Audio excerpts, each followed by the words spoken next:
এ বাবা, ওই না।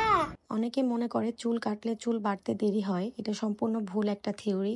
আমার মেয়ের কিন্তু 2 বছর প্লাস বয়স, মাশাআল্লাহ ওর চুল অনেক হেলদি। আর হেলদি চুল পেতে চাইলে অবশ্যই 2 মাস বা 1 মাস পর পর আপনাকে চুলের নিচের অংশে অল্প হলেও কেটে ফেলতে হবে। এতে যেসব ড্যামেজ হেয়ার থাকে সেসব হেয়ারগুলো কেটে যায়, যার ফলে চুলটাকে অনেক হেলদি দেখায়। আমি আমার চুলও সেম ভাবে 1 মাস বা 2 মাস পর পর কেটে ফেলার ট্রাই করি। এ বাবা, চুল কেটে দিছি। ওই না। চুল কেটে আমার মেয়ে একদমই চুল কাটতে পছন্দ করে না, ও লম্বা চুল খুব বেশি পছন্দ করে। যখন ছোট ছিল তখন চুল কেটে দিলে ও রীতিমতো কান্নাকাটি করতো।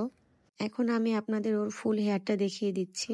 ওর চুল রেগুলার ওয়াশের সময় আমি ওকে প্রায় রেগুলারই শ্যাম্পু দিয়ে দিই। অনেকে আমাকে নিষেধ করে ছোট মানুষ, এত কেমিক্যাল যেন চুলের আমি না ইউজ করি।